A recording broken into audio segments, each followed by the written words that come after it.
بسم الله الرحمن الرحيم يا أيها النبي لم تحرم ما أحل الله لك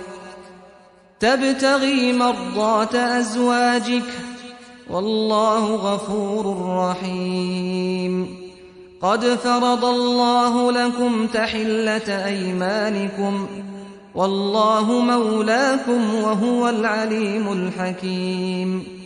وإذ أسر النبي إلى بعض أزواجه حديثا فلما نبأت به وأظهره الله عليه عرف بعضه وأعرض عن بعض فلما نبأها به قالت من أنبأك هذا قال نبأني العليم الخبير إن تتوبا إلى الله فقد صغت قلوبكما وإن تظاهرا عليه فإن الله هو مولاه وجبريل وصالح المؤمنين والملائكة بعد ذلك ظهير عسى ربه إن طلقكن أن يبدله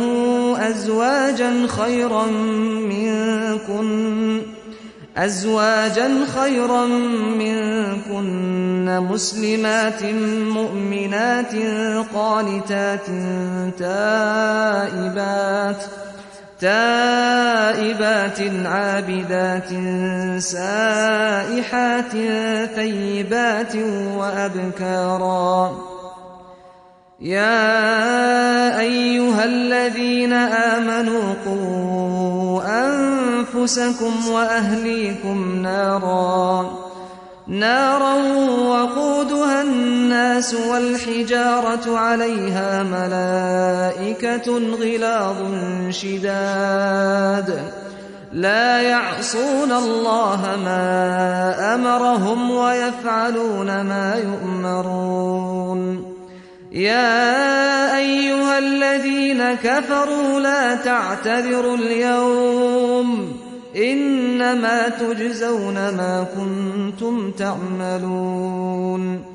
يا أيها الذين آمنوا توبوا إلى الله توبة نصوحا عسى ربكم أن يكفر عنكم سيئاتكم ويدخلكم جنات تجري من تحتها الأنهار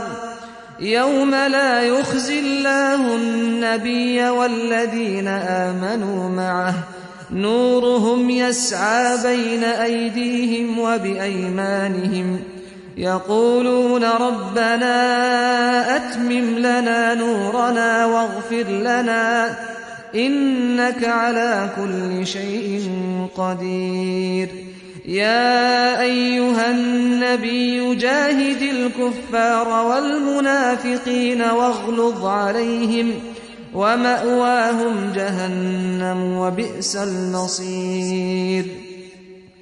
ضرب الله مثلا للذين كفروا امرأة نوح وامرأة لوط كانتا تحت عبدين من عبادنا صالحين فخانتاهما فلم يغنيا عنهما من الله شيئا وقيل ادخلا النار مع الداخلين وضرب الله مثلا للذين آمنوا امرأة فرعون إذ قالت رب ابن لي عندك بيتا في الجنة ونجني من فرعون وعمله ونجني من القوم الظالمين ومريم ابنة عمران التي أحصنت فرجها فنفخنا فيه من روحنا وصدقت بكلمات ربها وكتبه وكانت من القانتين